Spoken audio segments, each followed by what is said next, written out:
Okay. Up and running. Now, the big test will be, can I get my PowerPoint to go? Okay. Okay, looking good. Okay, I think that's working. Could I just get somebody to confirm in the chat that you can hear me, you can see me, and you did see me flick between the slides properly, please? Hey, Clearsight Productions, great video, loved it. On Burning Man, check that out, burners.me, I think we have a link to that up.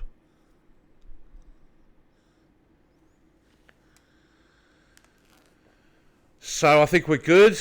Could I just get some confirmation, please, that you guys can hear me and can see me okay and can see the presentation all right on the screen?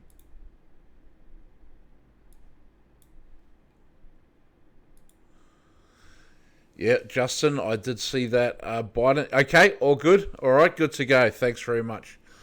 Okay, so I'll start again, which is reading out this quote from George Washington in his own handwriting.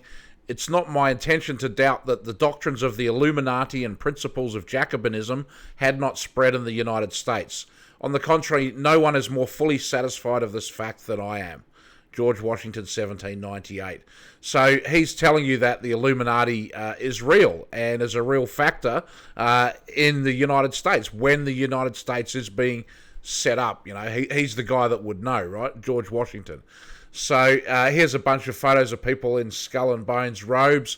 There is some chatter on the internet that if you look at the back row, the tallest person in the photograph, that is Alan Dulles, and then others have said that that's Robert Mueller. So I'm not sure really who any of those people are or even where that photo came from. But, you know, this is the type of stuff that's going on, and this is the type of stuff we'll be talking about today. All right.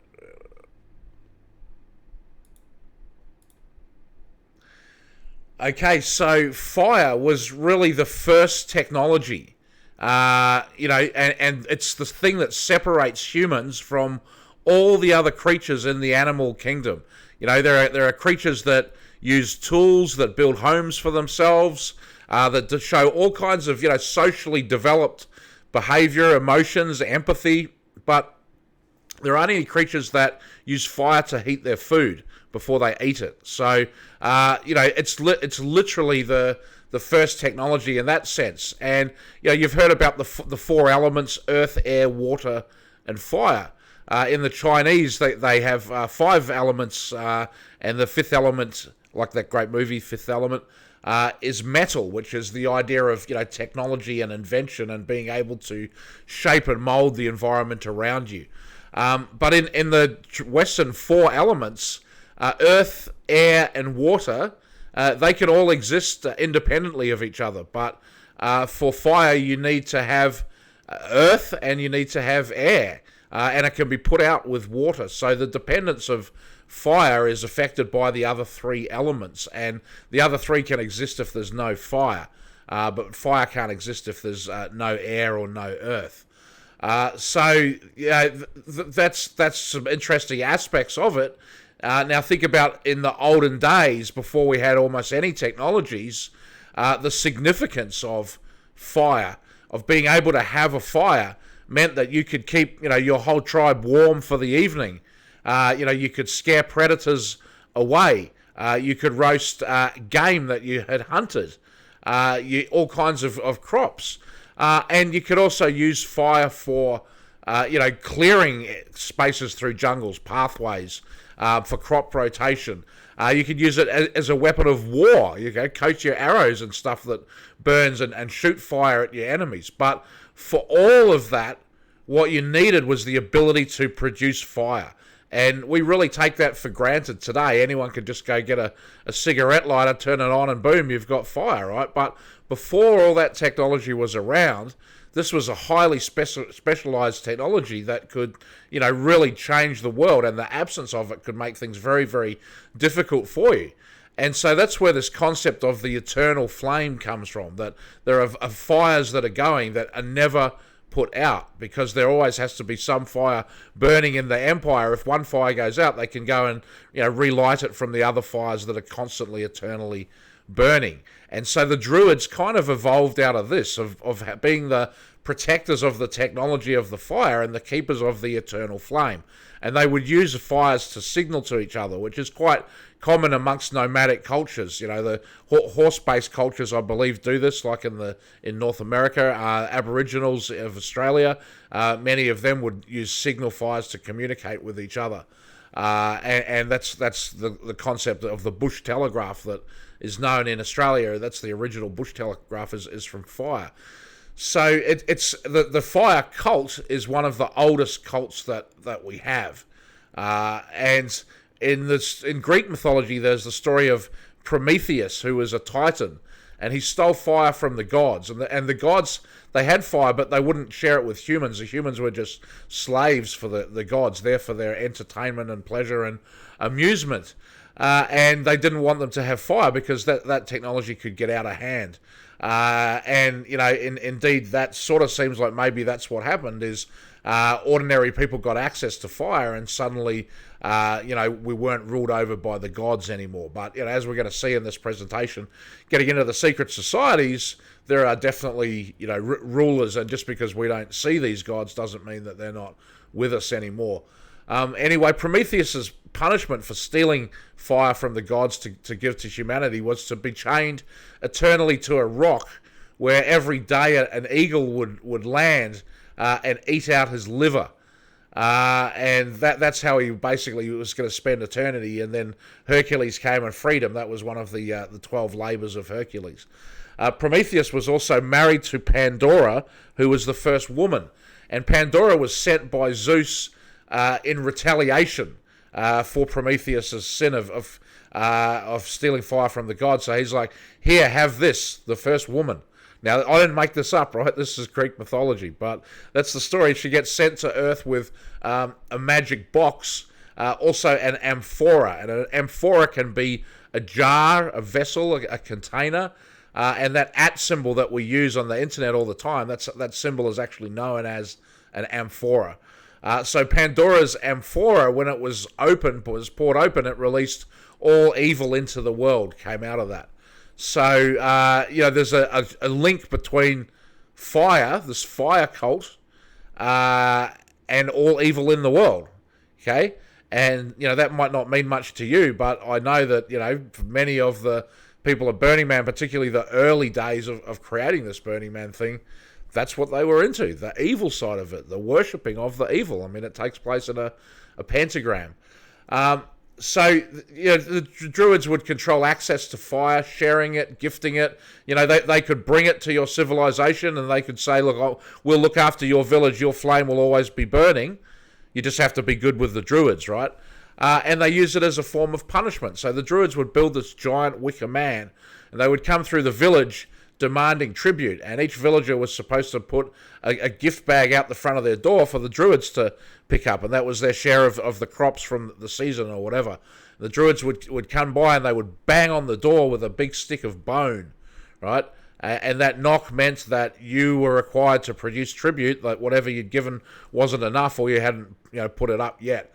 And if you didn't, the Druids would burn you alive inside this giant wicker man as a lesson to the rest of the village, often with your pet animals or companion animals as well. So if you had like a couple of goats or a sheep or something, that would go and be burned with you in the wicker man. So that's interesting that they wouldn't just share that with the village, but that's part of the lesson, I guess, is the sacrifice. And so the Druids had power of life and death over people, and over whole territories and regions because of this. And so they were able to actually intervene in wars. And these wise old sages, kind of like the Merlin figure, were there preventing battle and bloodshed. Hi everybody, hi Maggie T, Robert Palmer, Lady Steph C, Teenage FBI Live, Lepo, Justin Retter, Wade, Pity One, great to see you all here. Thanks for tuning in. It's going to be a long one today, I think. So Archimedes, he was a famous mathematician, scientist, philosopher, and he came up with this magical fire, and basically was able to set fire to the sails of the enemy fleet using concave mirrors that really focused the sun's rays into almost like a laser beam that was able to create fire out of nothing. So you imagine what that technology must have seemed like complete wizardry back in that day. That, yeah, we're going to take your city, we've got a fleet of 100 sailing ships full of soldiers, and suddenly every ship is on fire and there's no dragons in sight, right? Wow. And then this whole concept of Greek fire, which is actually like a pitch. It's like a tar-like substance that keeps burning, and when they would attach it to the end of their arrows and their cannonballs or catapult things that they threw or whatever, this stuff was almost like napalm, right? Like an incendiary weapon that could do a lot of damage as well as additional burning damage. And they would pour this stuff over the castle walls to people trying to climb up and get inside the castle. And this was actually the inspiration for Jack Parsons, satanic occultist, founder of the JPL, Jet Propulsion Lab, and basically NASA co-founder.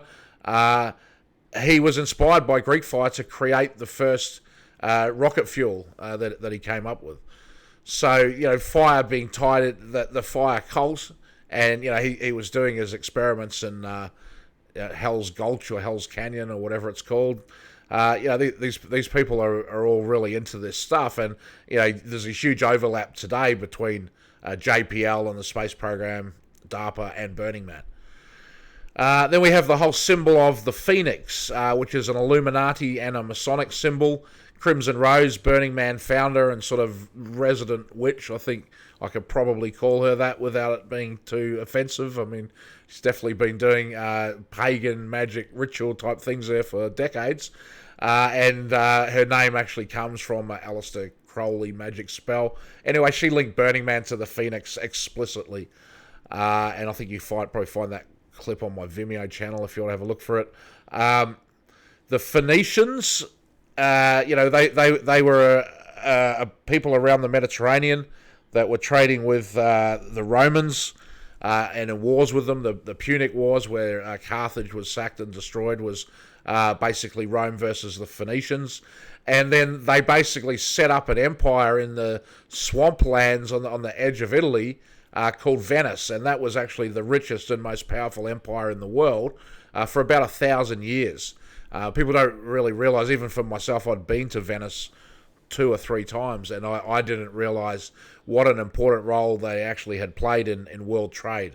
So Webster Tarpley's a great historian. Look up Bertrand Russell, Gollum of Venice, on YouTube. That's a really good documentary that'll give you some of the background of that. But basically, the concept that the Venetians had was that they would, rather than having leadership by primogeniture, which is the firstborn son of the king, that's the leader of the area. They basically had a bunch of wealthy families that came together, and they appointed one of them to be the leader for like a 4-year term. So this is kind of the genesis and origins of the modern parliamentary system that we have, of the lords getting together and selecting one of their own who was going to run to be the leader, and then being voted in to be the head of it for that term, and then the term changing, right? So that system was basically, as the Venetian Empire wound down, that was exported to the United Kingdom, and the Doge of Venice, D-O-G-E, that became the Duke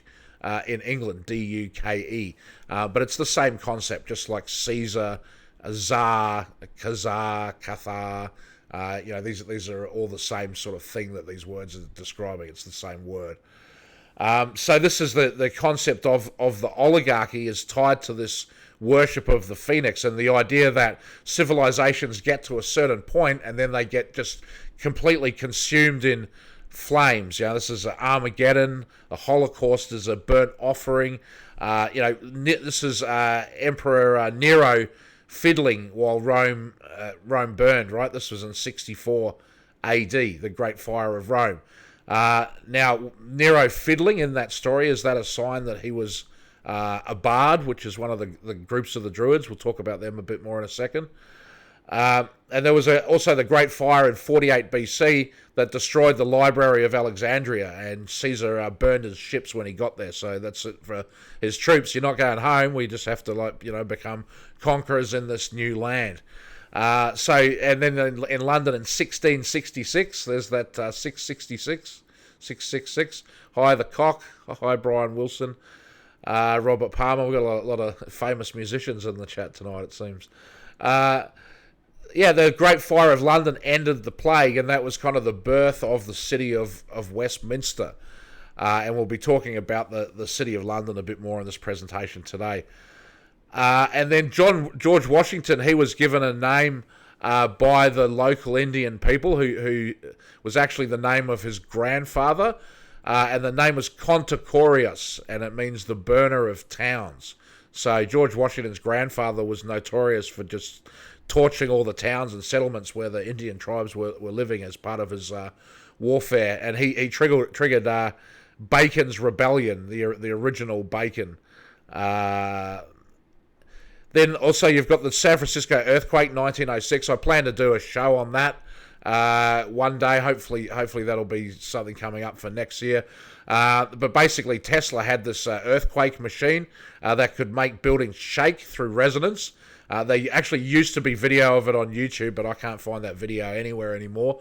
But there was video of a building shaking when he had it turned on. He tried it in New York, and the police came running into his offices to get him to stop. And he took this machine to San Francisco, and he was featured on the front page of the newspaper there with a headline, Mr. Tesla's Earthquake Machine.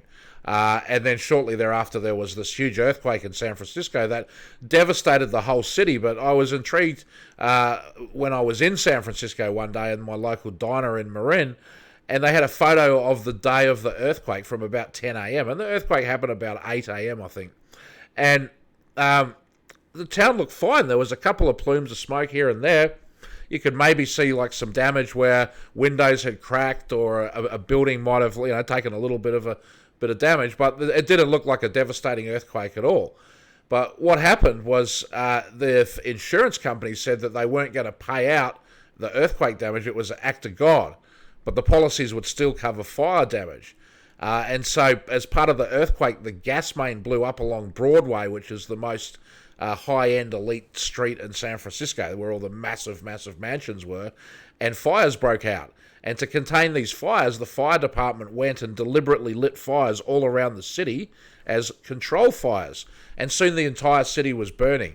And then the military, the army battalions out on Angel Island, opened up and they started shelling the city, supposedly to control these fires. So by the end of the day, San Francisco was completely devastated. And in the official version of events, they'll tell you that 90% of the damage from the earthquake was from fire. Then it was all rebuilt with the Pan-Pacific exhibition. But that's a whole other story. That's probably a show in itself.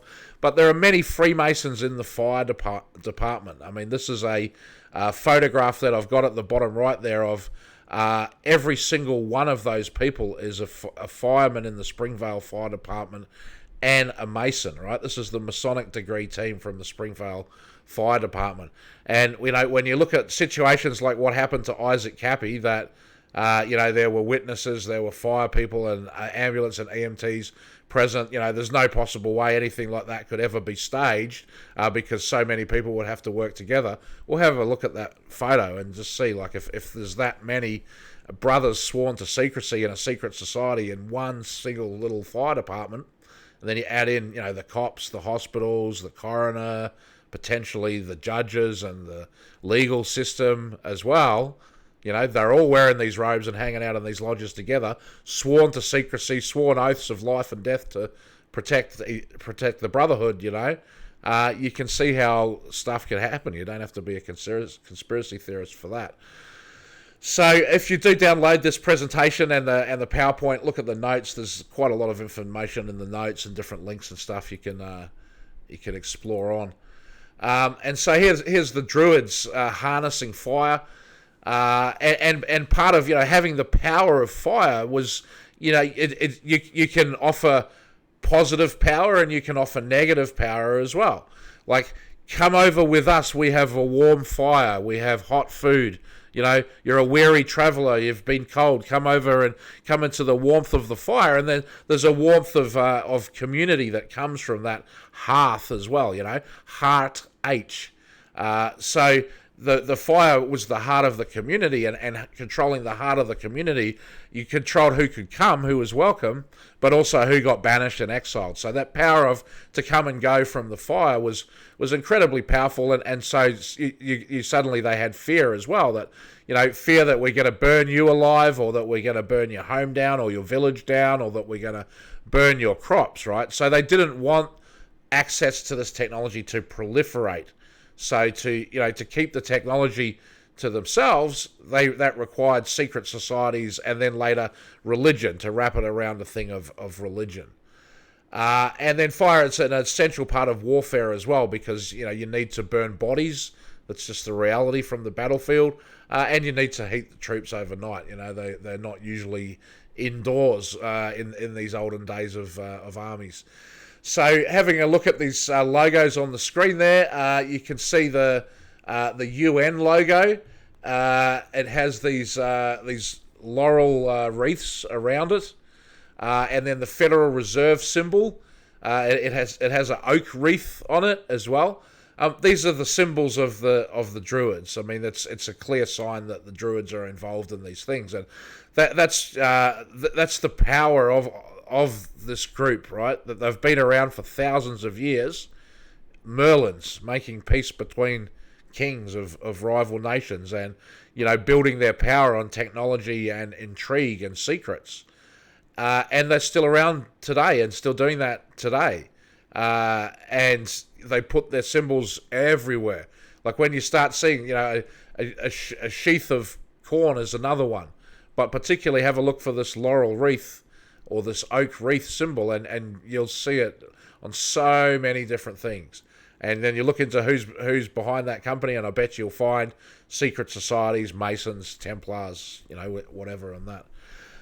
So the different levels of Druid, there were these bards and ovates who were sort of more. I guess the ovate was more like the witch doctor. They had the knowledge of potions and plants and herbs, so that would include poisoning, the ability to do poisoning, as well as healing technology.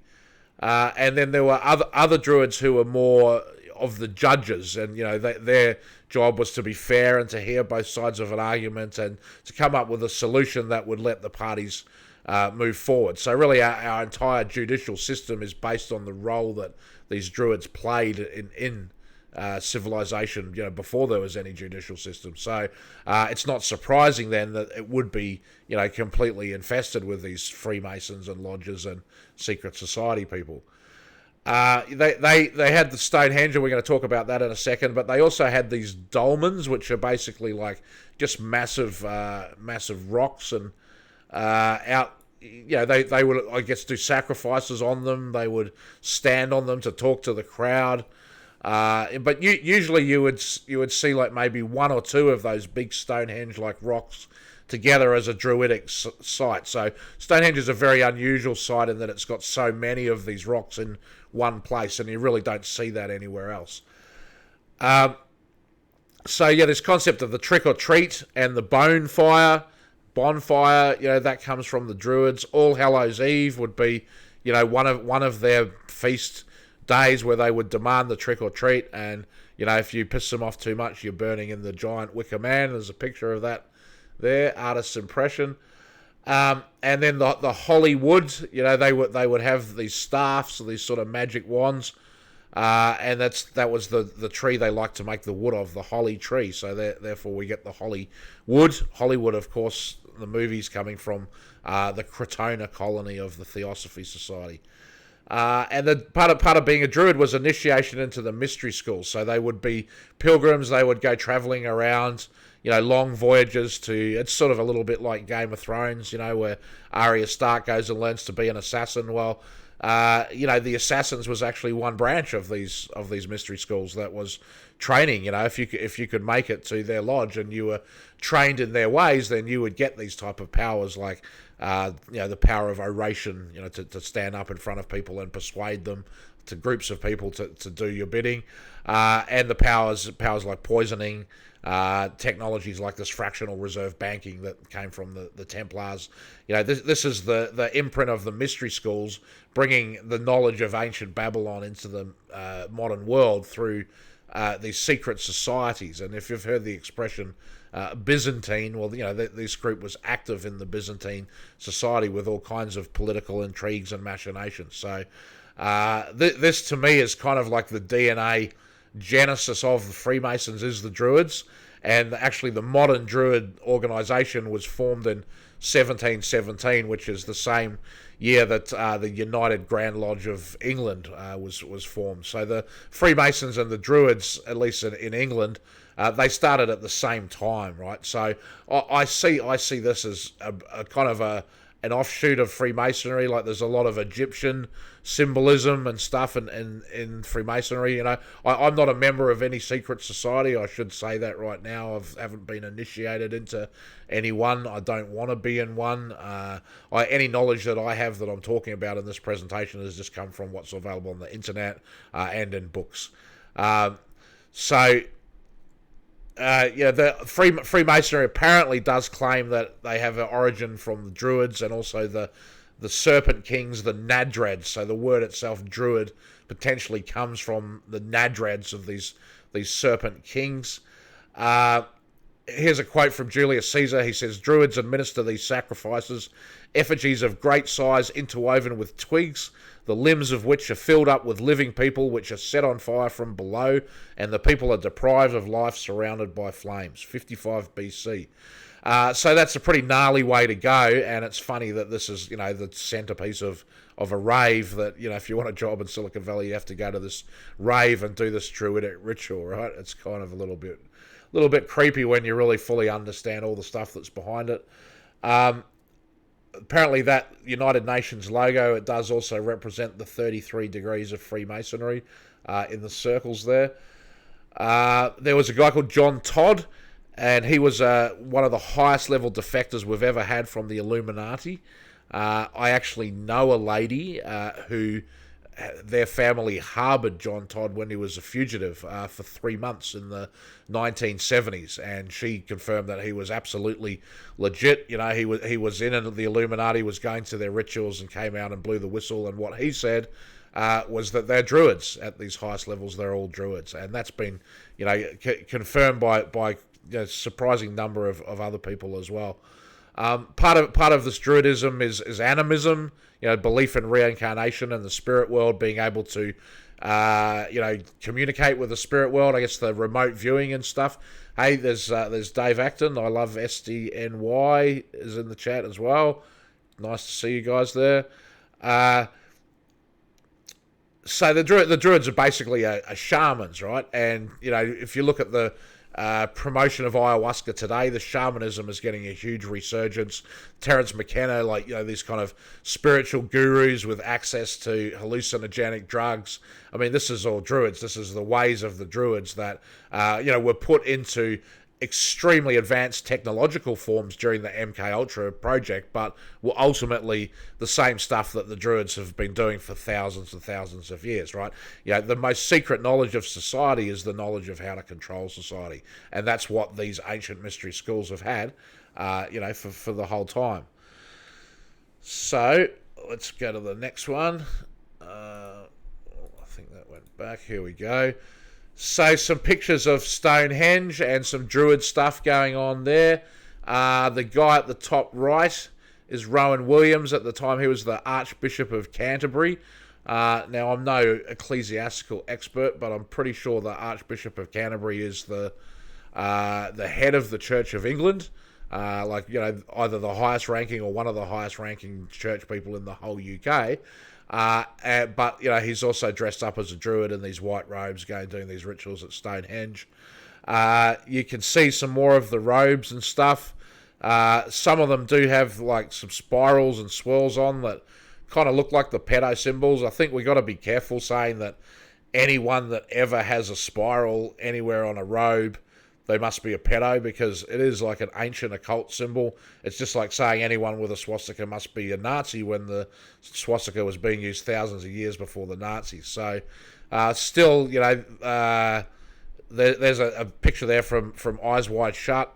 These robe rituals, I think that a lot of what's going on with the sex trafficking and the overlap of that with the intelligence agencies is plugging into this ritual abuse, which is happening with these sort of lodges and stuff. This is going on in this day and age. We don't see it on TV all the time, probably, but and we don't necessarily know who those people are. But some pretty high-powered people are doing this type of stuff. This on the right there is actually Burning Man, their lamplighter ceremony, when they light all these candles every evening around sunset, with a fire that's originally created in a cauldron called El Diablo, the devil, the she-devil, and they have a ceremony where they lay the golden spike to commence the creation of Black Rock City, right in the dead center of the pentagram. And they bang this golden spike in, which is, evocative of when Leland Stanford completed the Trans-American Railroad, the Transcontinental Railroad, by hammering in a golden spike. So this is like sort of symbolizing the links to Stanford. And so they get this cauldron, El Diablo, the cauldron that's going to cook people's souls. That they talk about that in like a sort of a prayer they do at Burning Man when they do this golden spike ceremony. And then they have like an obsidian mirror that they use to light the fire inside the El Diablo cauldron, similar to what Archimedes had with his magic fire. And then they light a whole bunch of individual torches from this cauldron, which burns throughout the whole Burning Man. And then they go and they light the huge standing lamplights that you can see on the pictures there, with torches hung over their shoulders, like you can see in the image as well, going around every single night in a ritual ceremony in robes, marching and doing this type of stuff. So very druidic style imagery going there, and this fire cult symbolism. Obviously pretty strong fire magic going on at Burning Man. You can read more about that at burners.me, of course. So Stonehenge, this also could be an episode in itself. It's such a fascinating story. There's some photos there of Stonehenge under construction. So the myth is that this is like this ancient relic, but in fact, England is not that big of an island.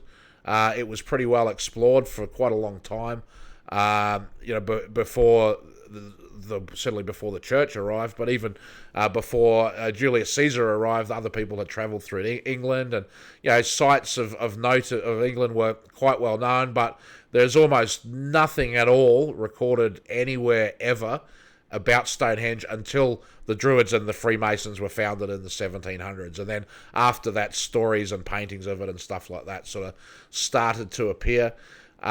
These photos are not hoaxed, they're not doctored, they're actually on the UK National Archives. You can get them.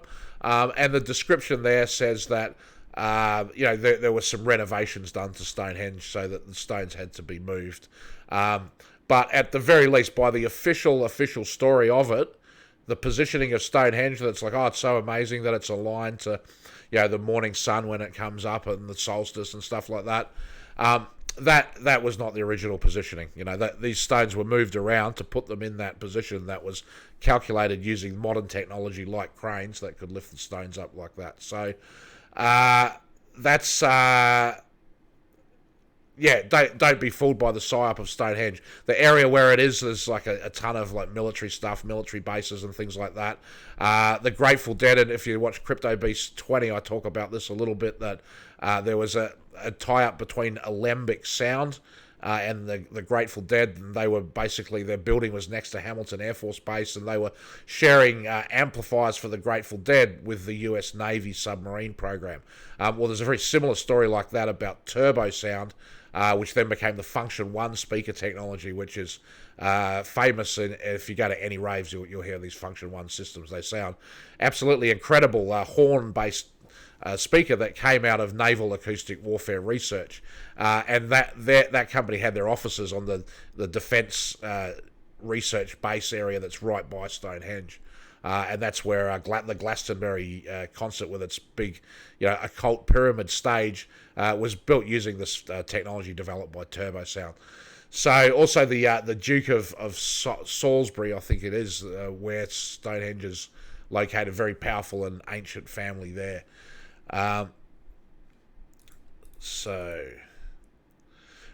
Here's a picture of Queen Elizabeth, then Princess Elizabeth, being inducted into the Druids.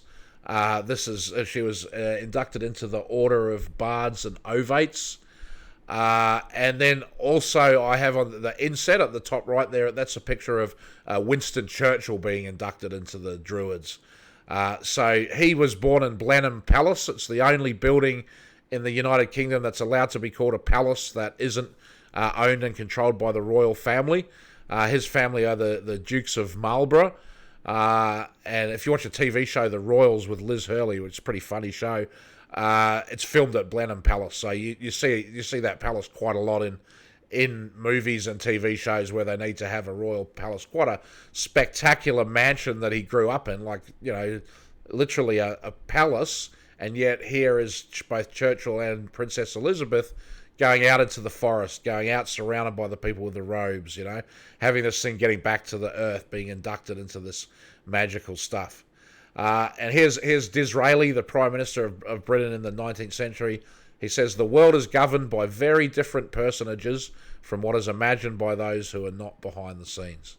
And people are starting to wake up to, okay, there's this Bohemian Grove, but I don't think they really have fully grasped yet, how pervasive these secret societies are.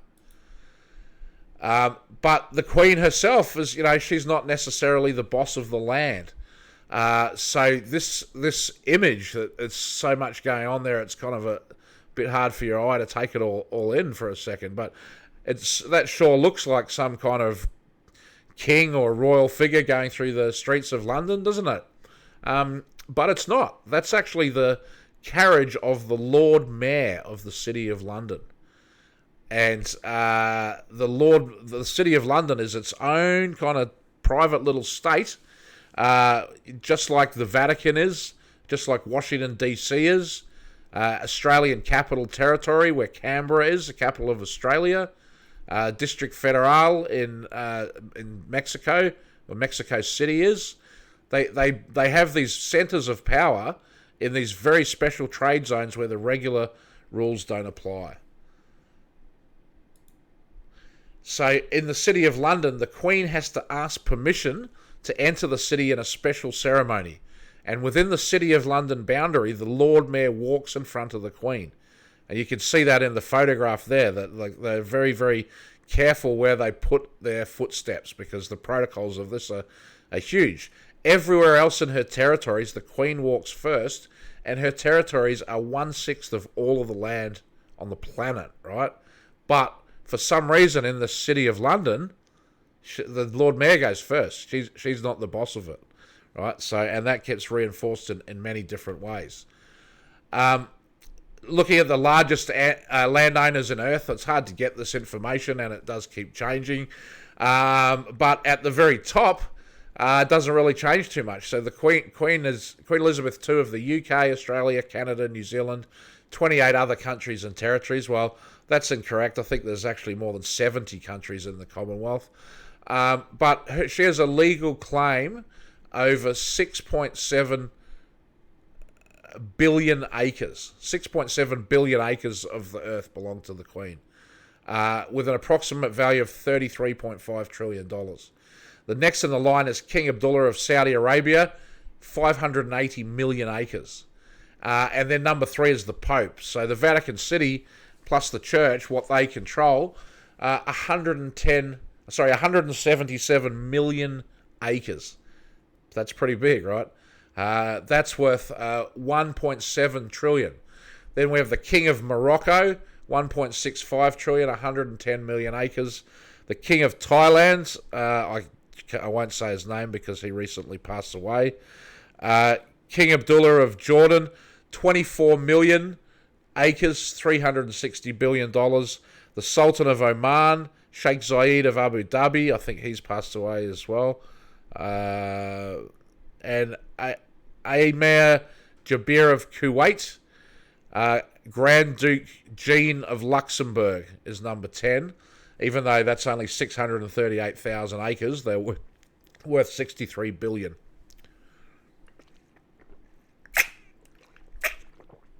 So you can see that the Queen has a lot of land, but interestingly, the Pentagon has a lot of land. It's one of the world's biggest landowners, and some of the slides in this presentation I'm reusing from my Shadow History of Burnett series. So apologies if you have seen this one before.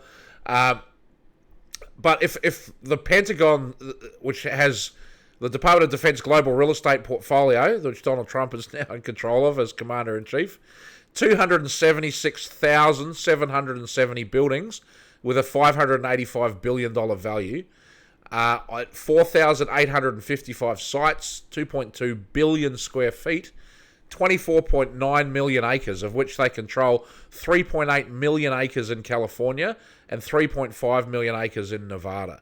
So at 24.9 million, that puts them number 8 in the world of landowners, right? The Pentagon. Total troops, 1.3 million, more than 5,000 permanent bases. Special operations forces are active in more than 100 countries, and permanent bases are in more than 80 countries. The US has more than 800 bases in other countries. Britain, France, and Russia combined have 30 foreign bases. So, I encounter in social media all the time, how can you care about US politics when you live in New Zealand? Well, US politics affects the whole world because of this, right? How can America say that no one else in the world should be interested in anything they do when they have 800 bases in other countries, and Britain, France, and Russia combined only have 30 bases in other countries, right? I mean, this is crazy. So this, if you think about the Pentagon as a real estate empire, it definitely gives you interesting perspective on world events. And then think of the players within this real estate empire who are moving the pieces around, acquiring new territories or whatever. Almost all of them are members of these secret societies. So they're really working to advance the goals of the secret societies. Coming back to the City of London, it even has its own throne. Yep, that's the throne of the City of London. And it has this crazy carriage. So, first of all, at the top of this slide, you see all these pictures of different dragons. So, the entrance to the City of London is surrounded by 10 statues of dragons, all pointing outwards. And so it's kind of a sign that that's who's inside, that's who owns it, that's who the money is, right? The dragons, the dragon family. Now, who is that? Who is that, and is that the true power of the world? Is that the Chinese? Is it the Asiatic brethren, as the Theosophists believe? The wise men from Shambhala or the Himalayas, or, Lemuria, inside the earth?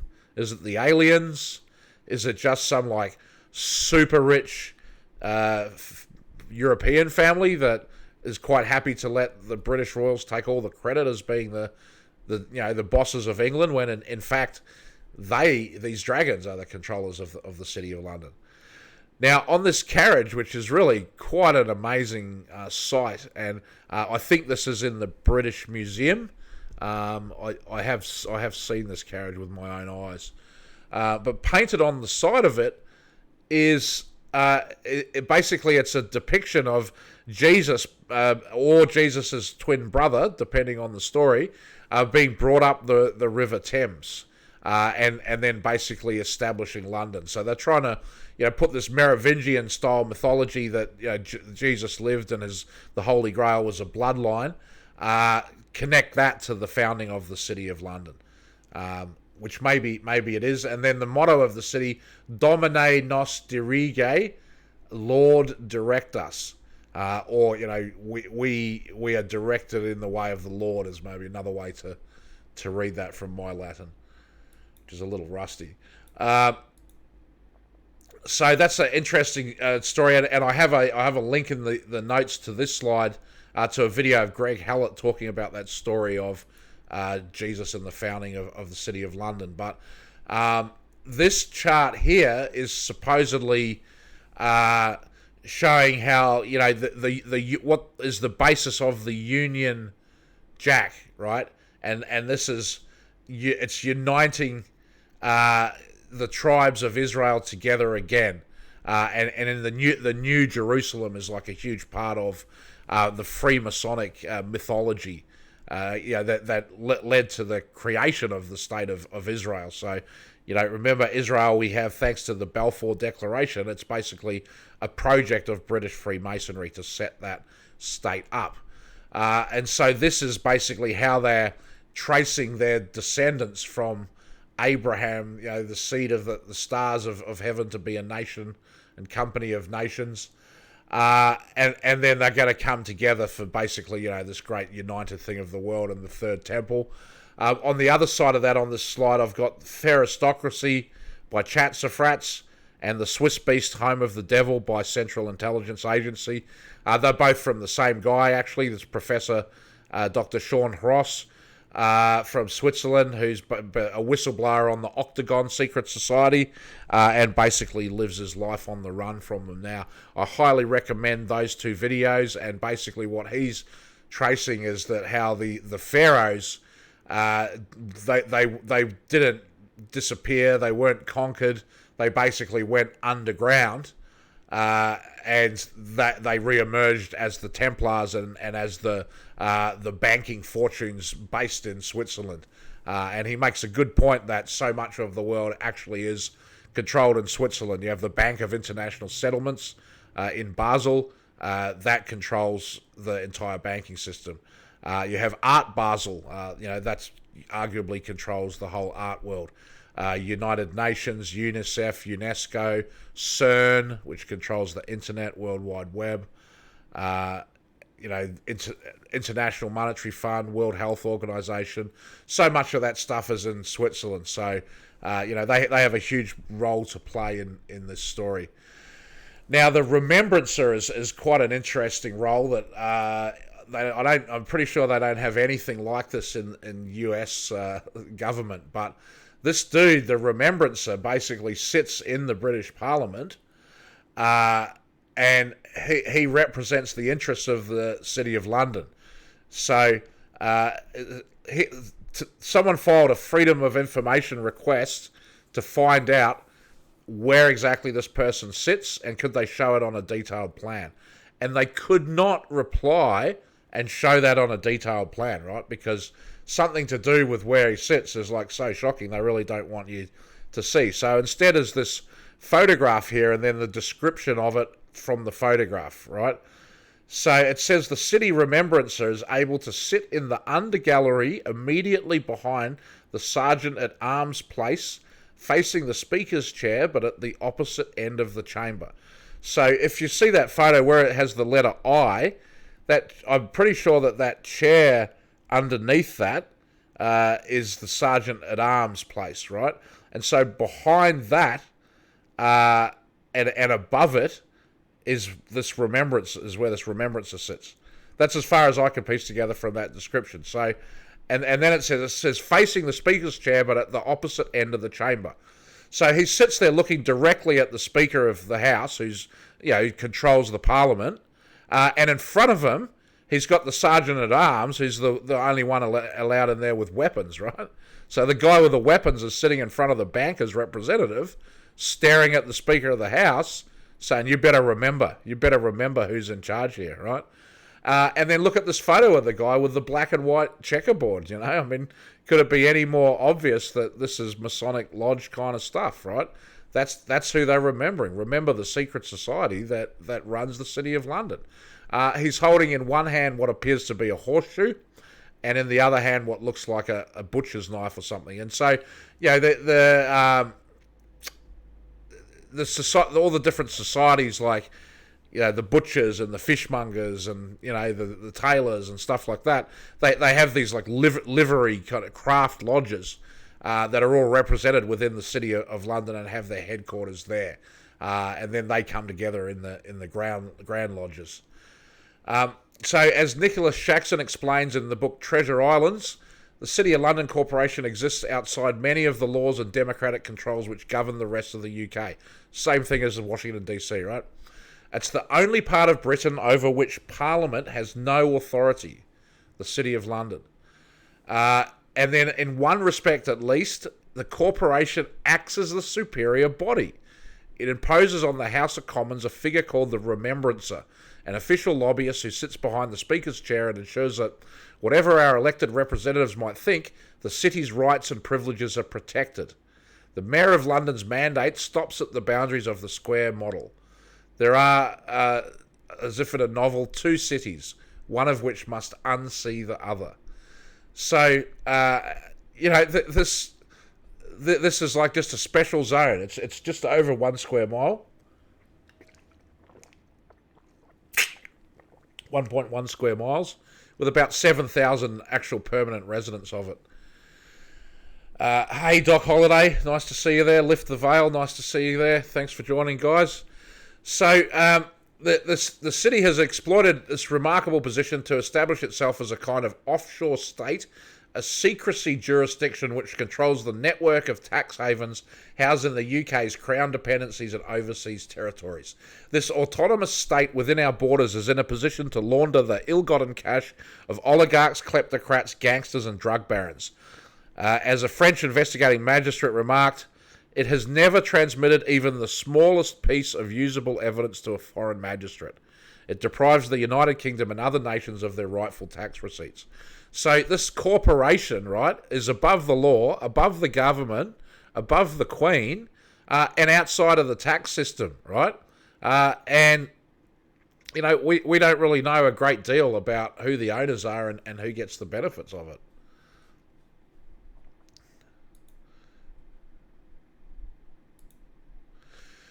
Okay, so this is jam-packed with information in this slide here.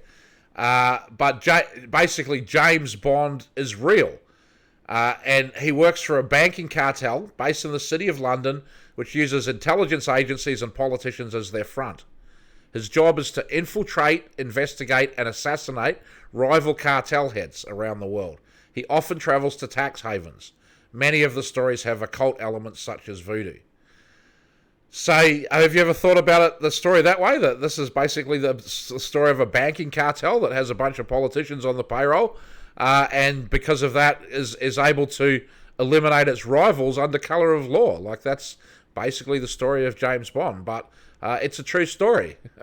And the guy who wrote it, Ian Fleming, he fully came out of this world, right? He wasn't just like a writer who decided to, meet a couple of spies and then write about them. No, he was a spy who became a writer, and in fact, he was, tipped for greatness from a pretty young age.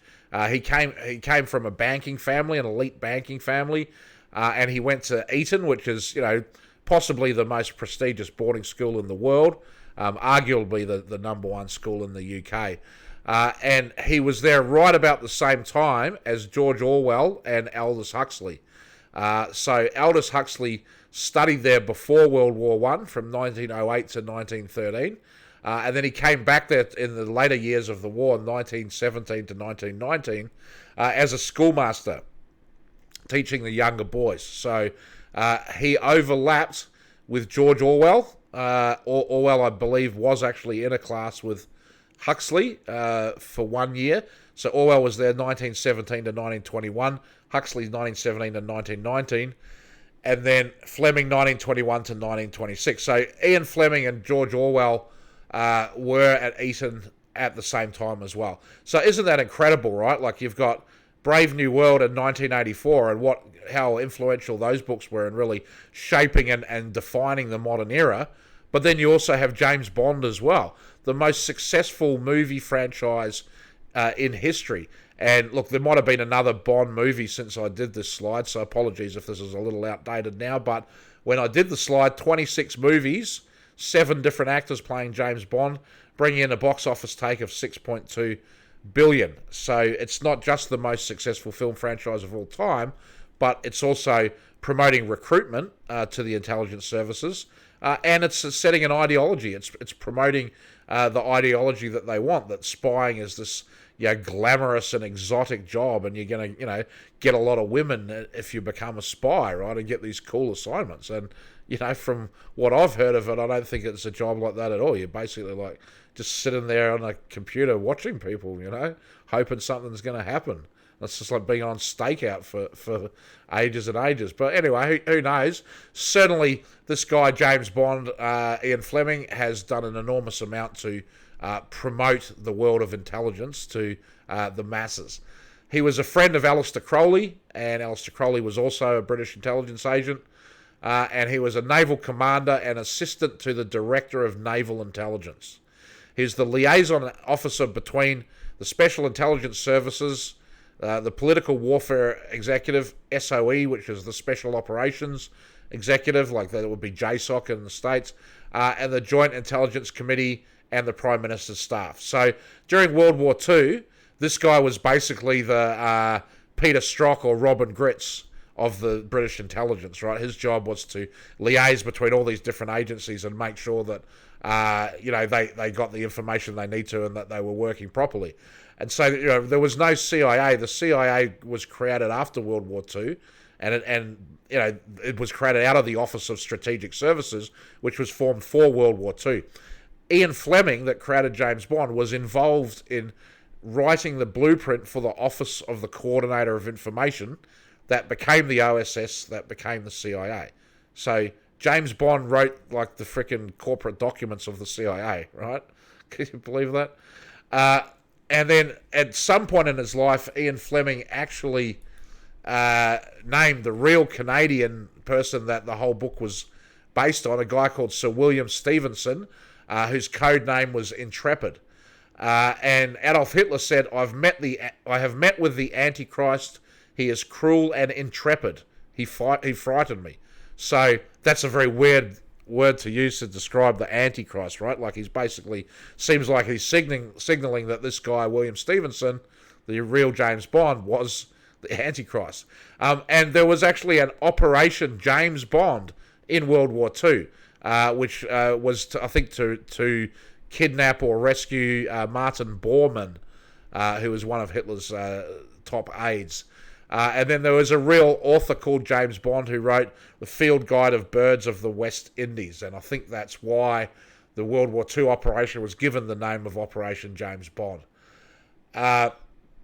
So there's all these different links between British intelligence, the OSS, and then later the CIA. The Room was an intelligence group that was created before World War II.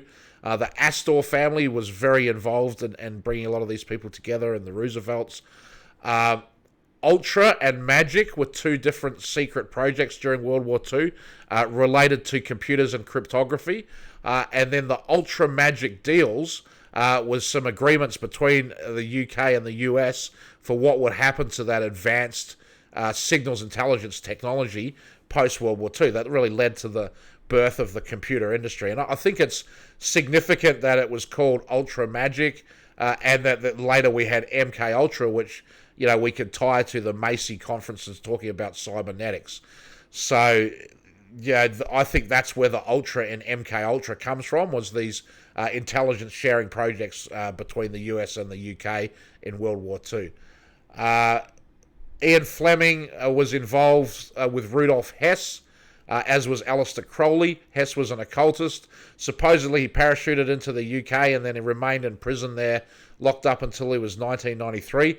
Over the course of his life, he had a number of different visitors that went to see Rudolf Hess that knew him and said, that's not him. The man that's in the jail is not Rudolf Hess. So even more, mystery and intrigue to why did that guy try to, defect from Hitler to the British? Did he think he was going to get a warm reception in England instead of being instantly arrested?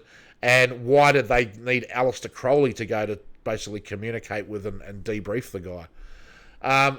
Q is real. Kinetic is the British version that basically comes up with advanced gadgets for the spy industry. And the US has a version of it. It's called InQtel. So in James Bond it's called Q. In real life it's called Kinetic and InQtel. And then we have the whole QAnon PSYOP as well, kind of, pretending to be connected to this James Bond queue, I guess. But DARPA and the CIA, Directorate of Science and Technology, they definitely are coming up with all these types of James Bond devices all the time. Quantum of Solace was one of the James Bond movies, and Quantum is actually George Soros's hedge fund, so Quantum of Soros. And George Soros originally got his money from the Rothschilds in 1969. I've got a link to that info in the notes here. But technology keeps showing up in the James Bond movies that then shows up in real life later. So, for example, Diamonds Are Forever in 1971 had a diamond-based laser. That was announced to the public as becoming real in 2013. And they also had artificial diamonds made by machines. That was one of the central plot lines there. And these are real and were discussed in Wired magazine in 2003, 2007, and 2015. So, the stuff's been previewed in a James Bond movie like, oh my God, it's science fiction or whatever. And then a couple of decades later, it's just rolled out in mainstream. And we're like, oh yeah, just like we saw in James Bond. Spectre was the bad guys of James Bond. The special executive for counterintelligence, terrorism, revenge, and extortion. Some of the stuff that we see going on the internet today seems like it could be done by agents of Spectre, in my opinion. And then part of the plot of the Diamonds Are Forever was that there was this group called the Nine Eyes, and it was a plot to pull data together from multiple intelligence agencies into one database. So that's actually real. Like, that really exists, and it's actually called that, right? It's not just, they made it up, Nine Eyes. They called it the Nine Eyes. Now it's the 14 eyes or the 20 eyes or whatever. Obviously, Israel being one of the eyes. Now you've got all of these orders and societies: Knights of the Garter, Knights of the Temple, Knights of Malta, Knights of Jerusalem. Going to be talking about some of them coming up. But this is the links between the intelligence agencies and Freemasonry, these secret societies and these lodges. They're all overlapping. They can be members of multiple lodges.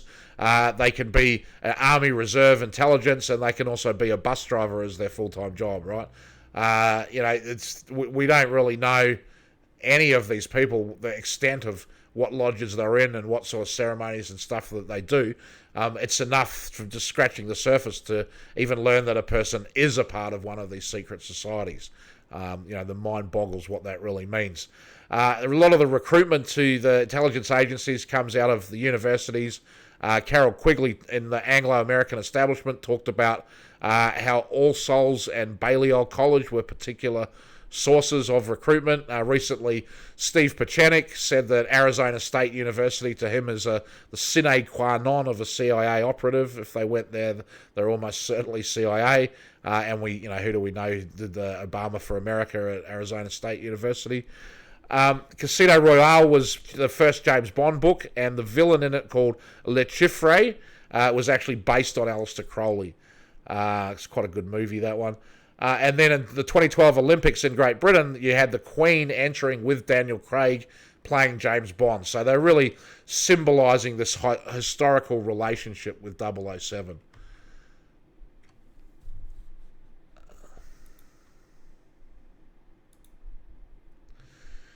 So this slide is sort of showing the evolution of the mystery cult and this ancient mystery religion, that it's gone through many different forms over the ages.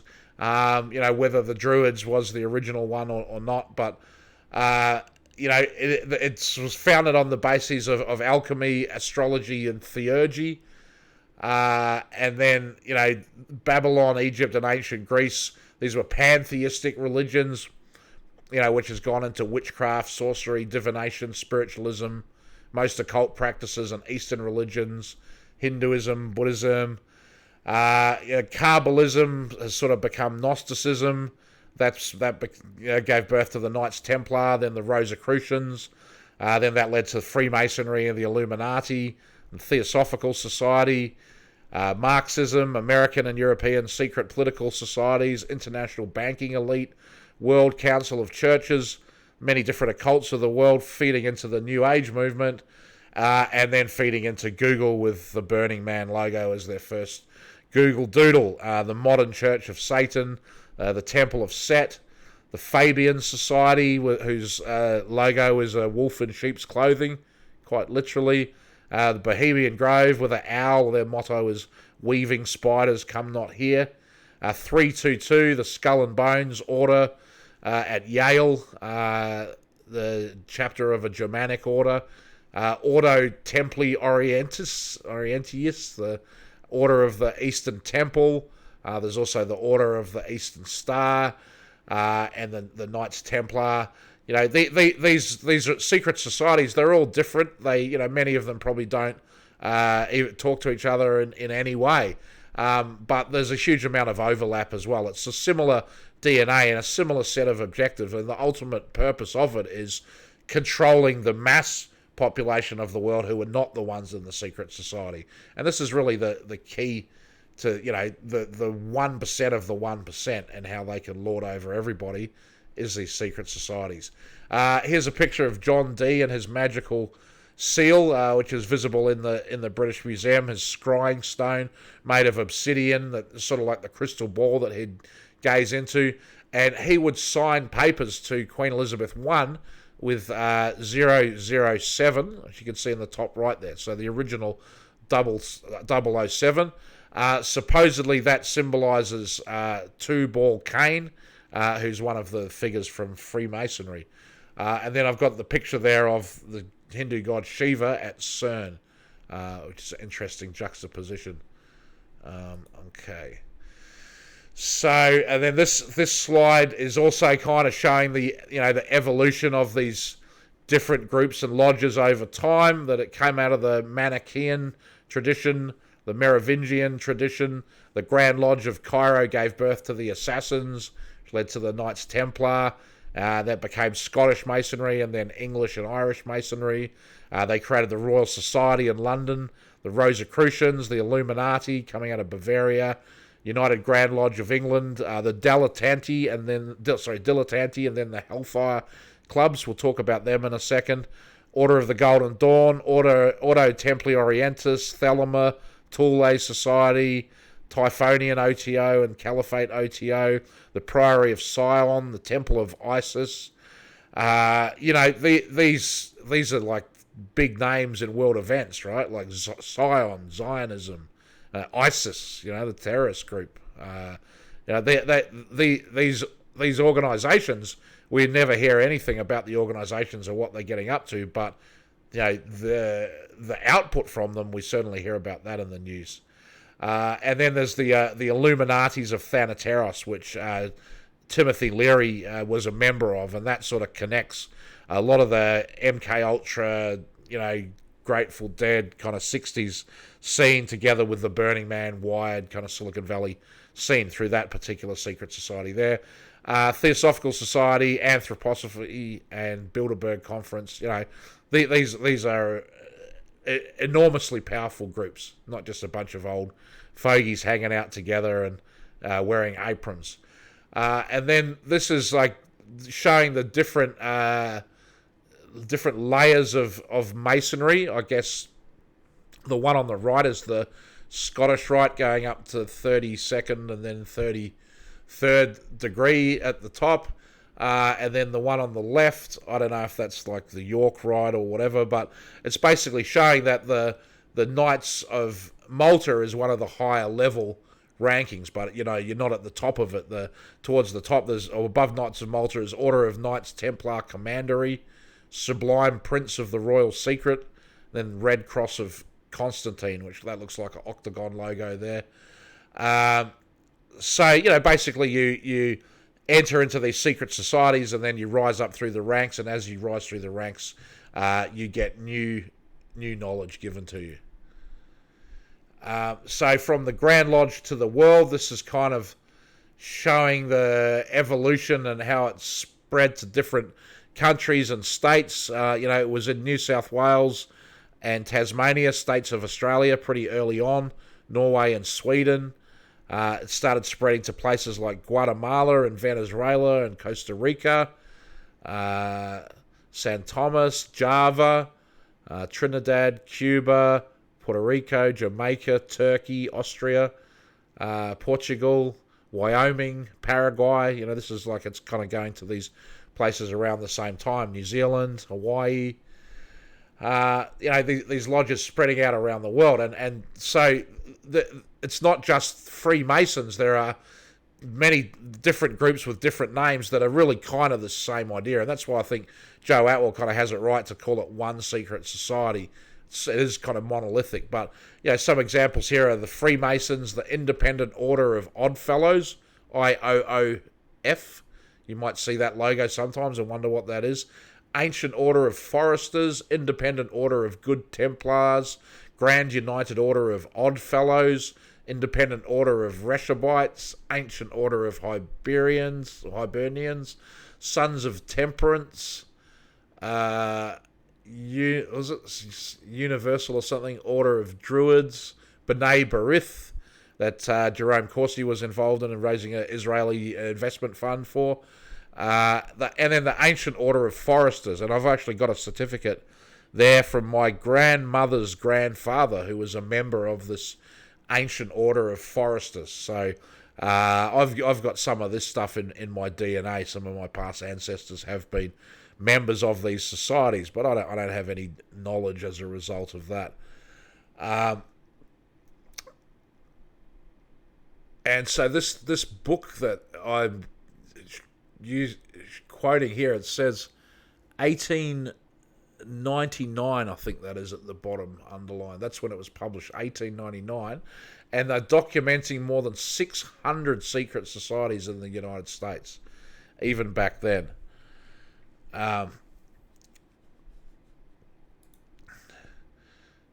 So secret societies colonized the frontier. Is that looking all right on the screen? Yep. I wonder why it's funny on my screen. Okay.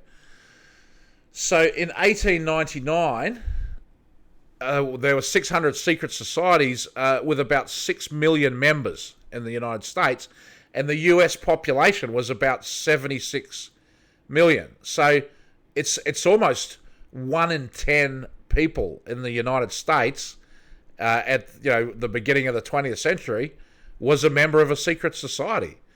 Now today, and back then of that 6 million, 1.4 million were Freemasons, and 1.2 million of those were in Canada and the US. So, it became an American-dominated secret society very, very rapidly, the Freemasons. By 2011, there were 6 million Freemasons around the world, of which 2 million are in the US. So that's nearly 1 out of 100. If you rule out the children population, it's almost 1 out of 100 people in the US still to this day is a member just of the Freemasons, let alone all the other churches and secret societies that there are. So this slide has got some interesting information. One of them being that in 1776. Obviously we know that was the foundation of America as we know it today, but also that was the foundation of the Bavarian Illuminati and Phi Beta Kappa, the oldest fraternity, and all these fraternities have been set up on the same systems as Masonic lodges, as is things like the Boy Scouts, but also the Theosophical Society. They're saying that was founded in 1776. Now I don't know how that happens. I might have to see if Joe Atwell can come back on the show and help break that down for me, or somebody else. But I think Theosophy came a little bit later than 1776, so I'm not sure why this 1899 book has marked it that way. And then we have in 1760 the Grand United Order of Druids, the American Order of Druids. So Druids in America, what's that, 260 years just about they've been active there. And then I have I've added some other secret societies down at the bottom right of the slide. So Skull and Bones was founded in 1832. Century Club, which is sort of like the East Coast Bohemian Club, that was 1847. I should have put the Cosmos Club in this list. That's one that's definitely worth looking into, Cosmos Club in Washington, D.C. Bohemian Club, 1872. Fabian Society, 1884. Pilgrim Society, 1903. In the links to the notes to this slide, I've got links to all these different societies, and there's some amazing information. For example, the one on the Pilgrim Society is a huge link there. Royal Institute of International Affairs, 1920. Council on Foreign Relations, 1921. Bilderberg Group, 1954. Club of Rome, 1968. Trilateral Commission, 1973. So, you the Order of the Red Cross, the Order of the Golden Cross, Knights and Ladies of Security, Columbus League, United States Benevolent Fraternity, National Union. I mean, you'd hear a Benevolent and Protective Order of Elks. You'd hear one of these names and you'd just think, oh, it sounds like a pretty harmless type of thing. But just think how many of these things there are. And, coming down being based really on the Kabbalah, on Kabbalistic magic and working together as a cabal.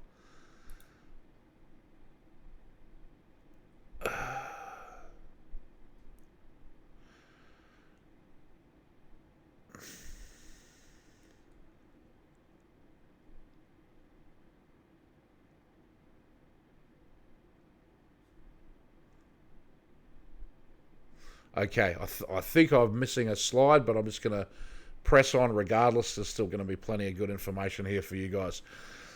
But Bohemian Grove, started in the 19th century, and it basically began a bunch of the journalists who wrote for William Randolph Hearst. They really needed to find rich patrons that they could live off, and it was hard for journalists to meet with these rich, wealthy patrons, so they decided to kind of organise a social club where they would mix artists and theatrical people with the leaders of the day. And so William Randolph Hearst was kind of like the honorary member and patron in the early days, but there was a time around, I think the time of Ambrose Bierce, where he was involved in, Hearst was involved in accused of being involved in some sort of assassination plot. And so they basically asked him to leave the Bohemian Club, and he went and created his own one called the Family. And then the Family can link into the Manson family, and also to Julian Assange and the cult that he was in as a kid. But that's getting a bit off topic for today. Helmut Schmidt, the German Chancellor, he went to Bohemian Grove and he said that he'd been to similar Druid rituals in the Black Forest, but that this one, Bohemian Grove, was the most important grove. And they say in their sermon to this owl effigy, "O thou, great symbol of all mortal wisdom, owl of Bohemia, we do beseech thee, grant us thy counsel." So they're beseeching this owl, and their ceremony is about they burn dull care. So it's like basically forgetting about the cares of the outside world and just not giving a care and having a great time. I mean, they do these extremely elaborate theatrical productions. You can see the photo of the one with the mushrooms, that are very phallic-looking mushrooms, and people dressed up as insects and stuff like that. That's from around the 1920s, I think, but there's full orchestras, and apparently it's like, from people who've been, they've described it to me as, imagine going to a Broadway show, but the production is only going to be for like one night, or maybe a couple of performances, and the budget is maybe 50% more than the Broadway show. So, it must be bloody spectacular. And they're also doing chanting and rituals. The Manhattan Project came out of this place at Bohemian Grove called the Chalet. So there is some kind of like permanent lodges and campgrounds. Oops.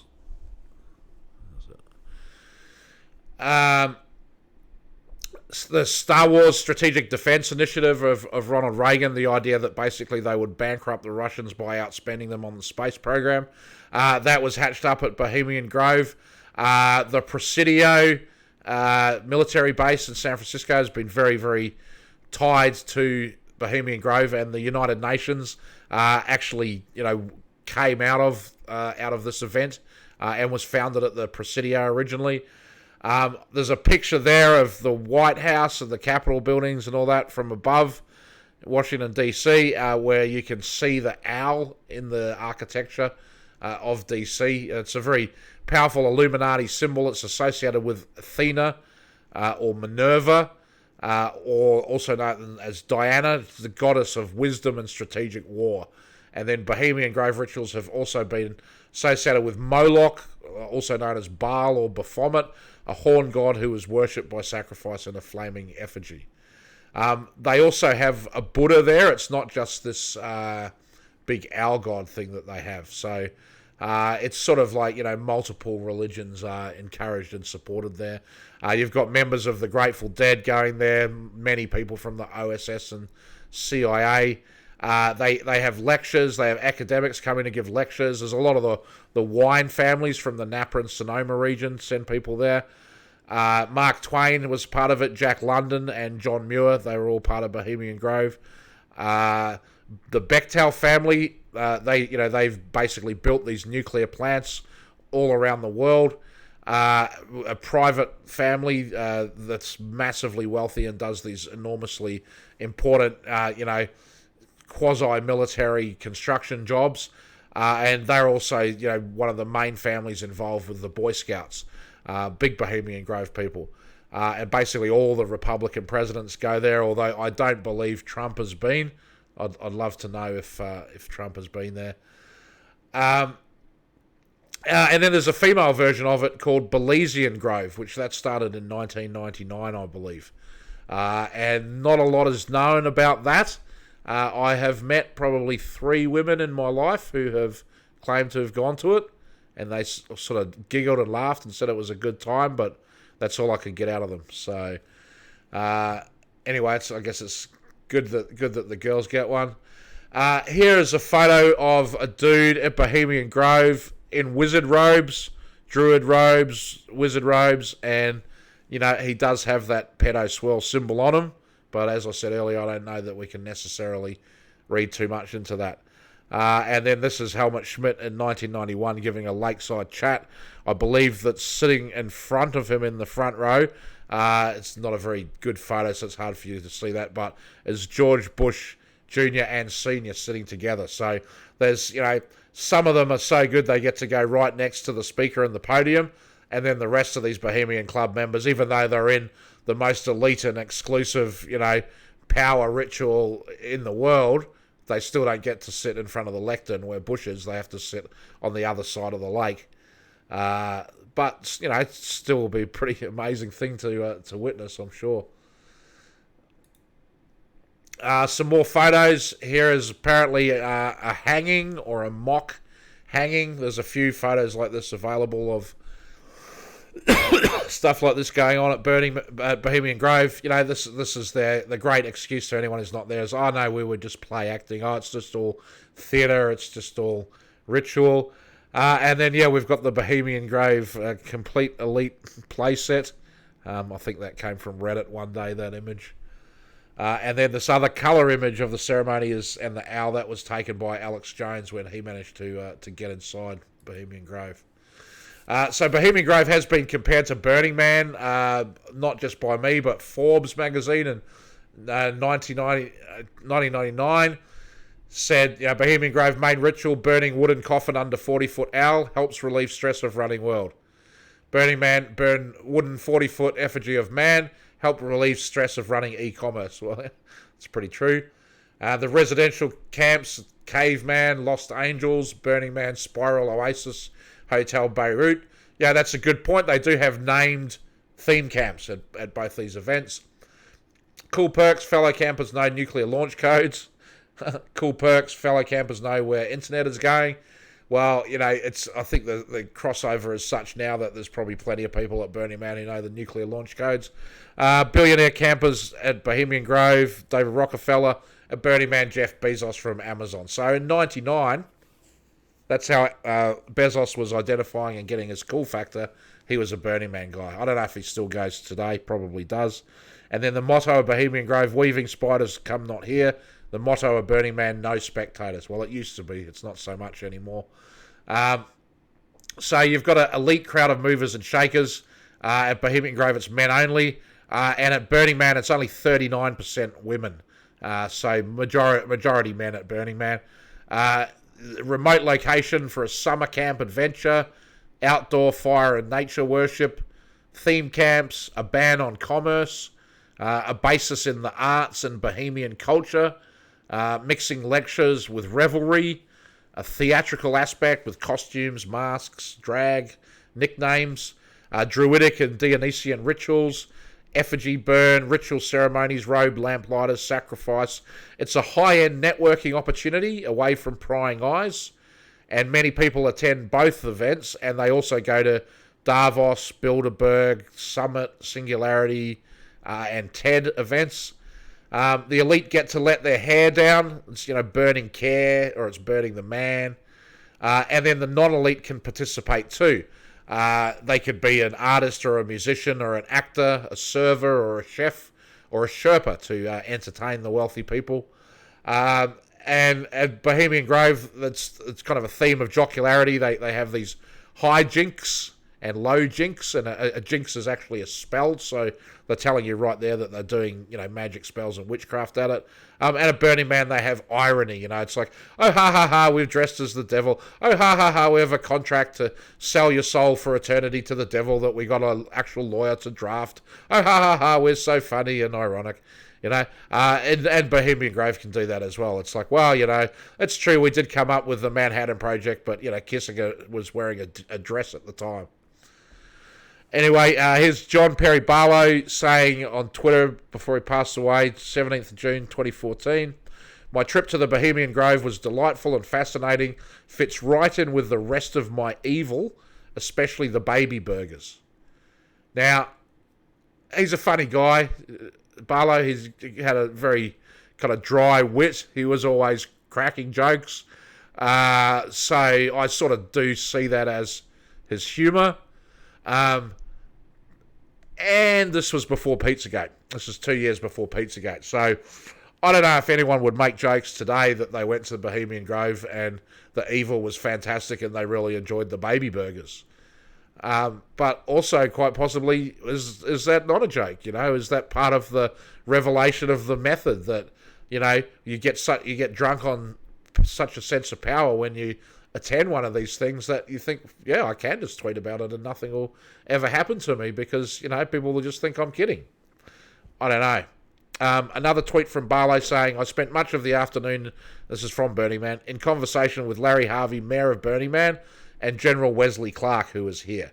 So General Wesley Clark, former Supreme Commander of NATO in Europe, ran for president.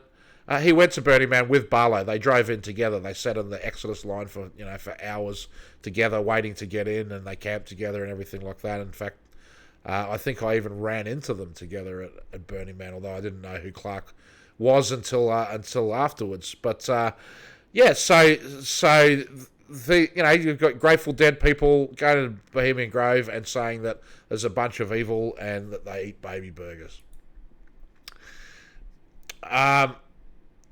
There's a long history of utopias kind of connected to these cults and to these secret societies. Sir Thomas More, he wrote a book called Utopia. He sort of, created the concept. And this is one of the ideas of Protestantism in 1516. We can move to a better world. Francis Bacon's New Atlantis was kind of a utopian idea, inspired the founding fathers, and that kind of seems to have come out of secret society as well. Bacon seems to have been very plugged into secret societies. The Hellfire Clubs with the link to the Postal Service, Benjamin Franklin, early internet. Before there was porn, there was the Hellfire Clubs. Thelema, Aleister Crowley's religion of Thelema, came from Rabelais' book Gargantua, where he talks about do as thou wouldst. So Crowley didn't, get this from an alien. He just ripped it off from someone else's book. The hippie communes of the 1960s, Stuart Brand said at one time they had tracked more than 10,000 communes across the United States. And they were connected together via letters to the Whole Earth Catalogue. Letters to the editor kind of created a community sense. This was the early precursor of the World Wide Web, according to many of the people who lived through the time.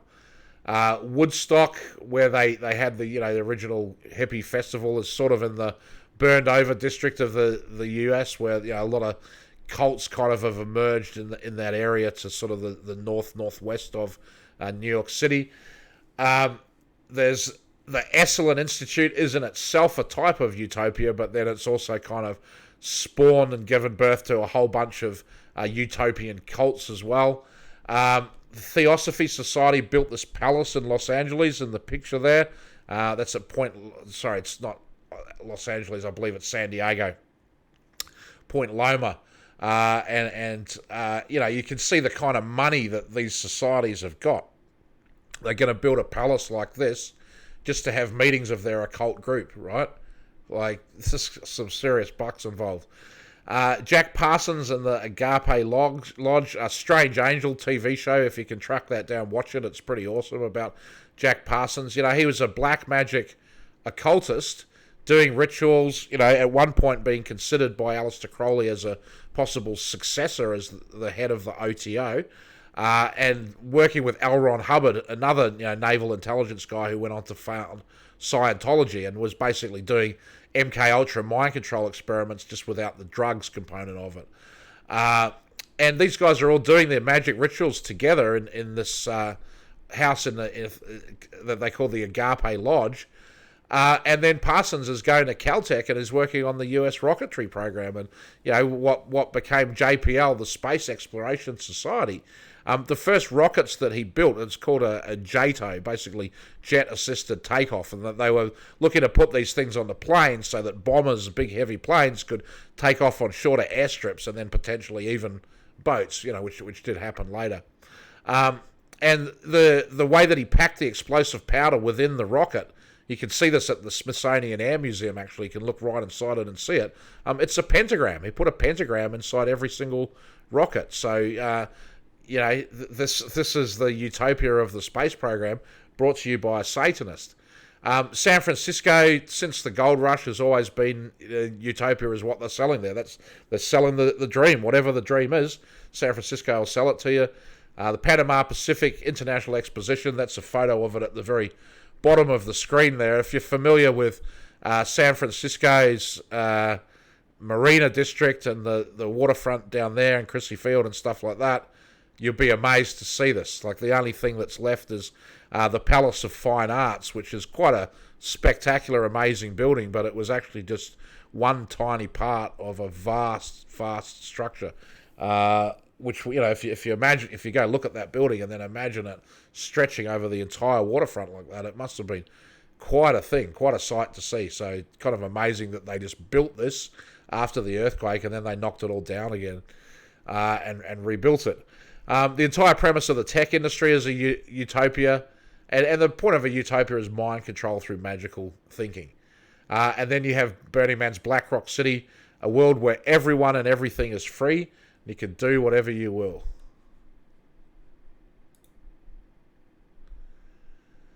And then there's a bunch of these movements before Burning Man itself came. It sort of like drew its inspiration from a lot of these different groups, which they're sort of a secret society and they're sort of not. I mean, the existence of the society is publicized, and they can even have a newsletter that they share with members of the public, right? And so is it really a secret society if it's open to the public and it's publicized? But the thing is that, they have these layers of initiation and, getting to be known within the group. And as you get to deeper layers, you get invited to more and more things and different gigs. So a lot of these societies, although they're not necessarily secret societies, I put them, mentally in the same kind of group.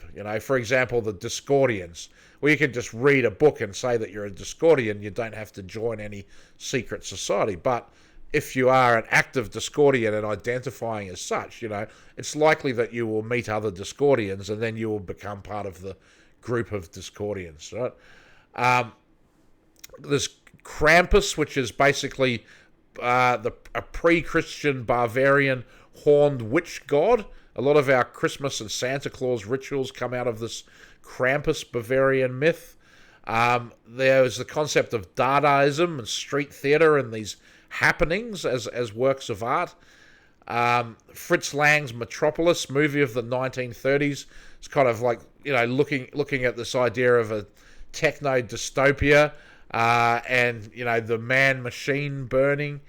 The Church of Subgenius was a group that sort of gave birth to the Cacophony Society, and the Cacophony Society was associated with Project Mayhem.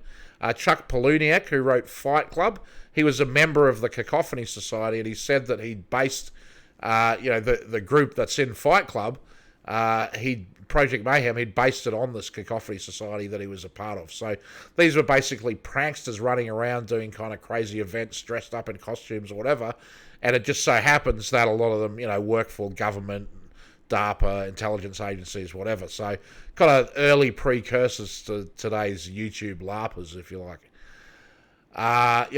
Groups like the Situationist International, Tony Wilson from Factory Records, kind of created New Order.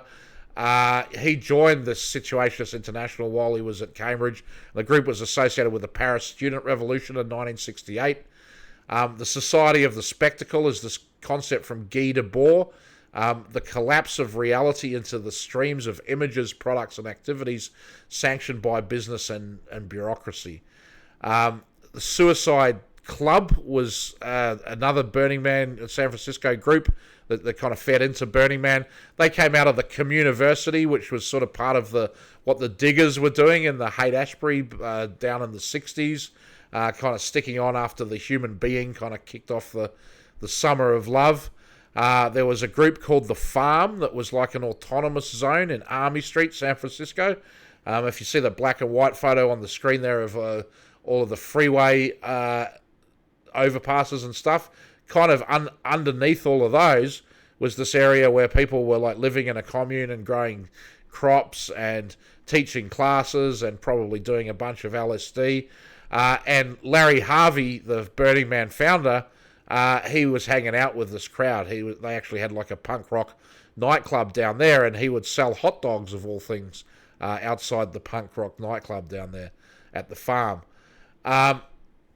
Hakim Bey was a guy that came up with this concept of temporary autonomous zones that the Burning Man philosophy is kind of based on. It's the idea that you can have a place with a different set of rules and social norms, and then you can try out, how it is to live in that set of rules for a while.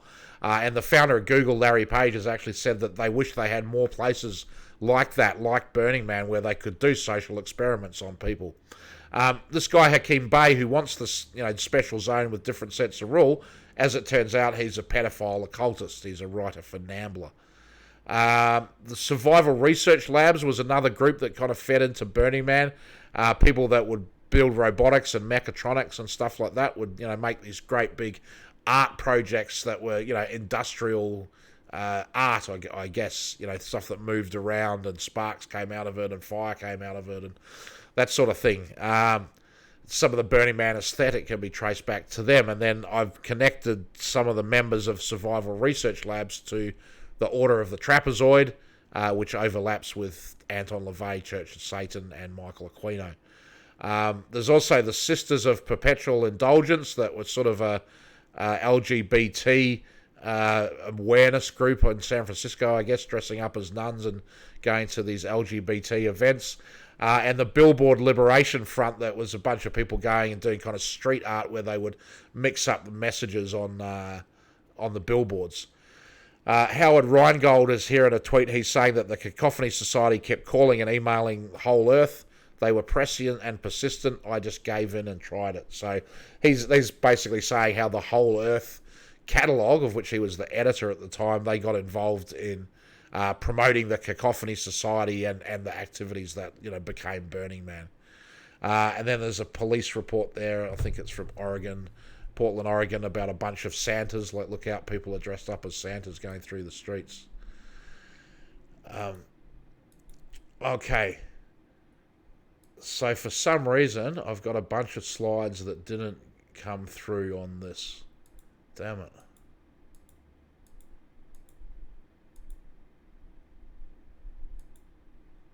Okay. Well, what I'll do is I'll just run through this stuff and then try to wrap it up, and we'll maybe get close to the 2 hour mark. So the Suicide Club that Burning Man came out of was this kind of, literally underground society, and they're going and exploring these bunkers and tunnels around the Presidio, San Francisco. And there's all kinds of mushroom and drug-themed art, satanic-themed art, the devil in me, painted on the walls of these bunkers, LSD, Nazi symbols. The new groovers are here. There's candelabras, pentagrams. That's where these people are just hanging out. And there's, similarly, like a lot of these caves and stuff around the Napa area as well, because of the wine industry. A lot of the wine gets stored underground in caves. And so they were hanging out and infiltrating, fanatical movements and neo-Nazi movements, which kind of sounds like, what intelligence agencies would want to be doing. Wild and wacky events. This is their newsletter for this Cacophony Society, the first ever issue in 1986. This guy Louis Brill, their family, I think, had an occult bookstore, and he was one of the very active early members of this Cacophony Society. There's a whole bunch of different spellings of it, but they didn't call themselves the Cacophony Society until the fourth issue. They asked, but they're looking for this is issue number 1. So they're sort of describing this, the people who are founding it, saying what it is. Joe Weinstein, I don't know if that's related to Harvey, says reality is more fun than anything you can imagine. And then this guy Lance Alexander says Rough Draft is a place where displaced extraterrestrials, dreamers, artists, urban necromancers, inspired game players, esoteric scholars, wandering spirits, playful adults, and wily children can explore their ideas and desires and present them without restrictions. It is a place to subvert our own and other people's shop-worn personal realities. So they want children involved, wily children, playful adults, children exploring their desires. I don't really like the sound of that. Urban necromancers, what does that even mean? And then they say that it's extremely open-ended and invites active participation. So this became a thing about Burning Man as well. No spectators, no spectators. You have to become a participant. So, what I'm trying to show here is that the Burning Man kind of came out of these secret societies and was being used as a way to feed people into these secret societies. And it says, we ask that no organised religious or political groups use Rough Draft to spread their fetishes and obsessions. We're not here to propagandise people. And that's sort of ironic, because later Burning Man would actually employ a minister of propaganda and very clearly be there to propagandise people. And then, you can see that some of the visual stylistic things that were going on here kind of fed into the Wired magazine aesthetic that was being produced by people not too far away from that. They're talking about Madame Blavatsky, so this is promoting theosophy and the occult. Games of truth or dare, picnics, a day at the races. They're having a session on ritual lying. They will don neo-primitive costumes, assemble in a neo-tribal campsite to blur and recreate consensus reality with our own tales of great deeds and glorious adventures. Did you beat City Hall, fly in a UFO, shoot craps with the devil? This is your chance to talk about it. Feel free to bring a sample of your favourite intoxicant. So, they're doing mushrooms, they're doing LSD, they're doing hallucinogens. In my opinion, there's no evidence of that from that. I guess favourite intoxicant could mean anything, but when you look at the type of stuff they're getting up to, it certainly sounds like acid trippers. But it's interesting that, that's the way they think about it, not ritual storytelling or anything like that. Ritual lying, and it's like, that's a good thing. We should have more lying. They got time machines and stuff like that going on. They're calling for a new Dark Ages. Look at all these skull motifs and everything. enter the unknown. If you're tired of being the same person you were yesterday, if you're good at following instructions, if you don't mind being blindfolded, and if you enjoy talking to strangers, then this event is for you. It will begin around 7 p.m. and take about 2 to 6 hours, depending on the watch you are wearing. Discussion will follow after. So they would do stuff like take you to a thing, blindfold you so you didn't know where you were, and say that you have to step, put 1 foot forward in front of each other and hold the person in front of you and don't vary from those instructions. And then you get to a place, take the blindfold off, and you just crossed some crazy bridge or chasm or something like that, where if you'd looked down, you probably would have died of fright. But because you did it blindfolded, and in this episode of Trust, you did something that you might not have otherwise been able to. It's a lot of the stuff to do with, mind control and putting people in, unusual and uncomfortable situations and seeing how they respond. Do people just spontaneously come up with a bunch of stuff like this because they think, that would be a fun LARP, to just blindfold everyone? Or is there something more sinister going on of testing, right? Of creating an alternative reality in which virtually anything is possible. And they're talking about mind-altering stuff. Eat the Dead. It says, we have obtained a variety of healthy, discarded human body parts from SF General Hospital and will use them in a feast fit for a cannibal king. We can almost guarantee that this will be a once-in-a-lifetime gourmet eating opportunity and a unique chance to confront and master your deepest inhibitions. Meet at Trader Sam's on Geary. I'll be the one wearing the necklace of rat skulls.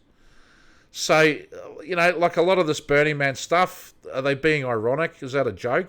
Or is that real? I mean, it looks completely real to me, right? Did they actually get together and eat human body parts? And then they've got like a journey across the waters of oblivion to the Temple of the Living Dead, a suicide note writing workshop, more sessions of their ritual lying. These organizations are out there and they're recruiting people and they're looking for people that are a bit strange and a bit weird and don't really fit in socially, And so imagine their abilities now with the internet to recruit these type of LARPers for these things. This one here, this is Volume 1, Number 12, September 1987. It says the Cacophony Society is a loose-knit confederation of artists, mystics, Illuminati, tricksters, rebels without causes, and other inexplicable offbeat sorts. So they're telling you right there in black and white that this is the Illuminati, right? This is what's gone to create Burning Man, Bohemian Grove for the masses. And then there's other stuff in their newsletter about Adam Weishaupt put the cacophonous philosophy to paper for the first time. Well, that's the founder of the Bavarian Illuminati, Adam Weishaupt, Jesuit. And then they've got an ad for something going on at the Cremation of Care at Bohemian Grove. So they're not just promoting Illuminati, they're also promoting Bohemian Grove. And they're talking about Oliver North is going to be there. He's going to be in the school play. Laboratory and survival research laboratories will be doing pyrotechnics at Bohemian Grove with material from Lockheed and Morton Thiokol.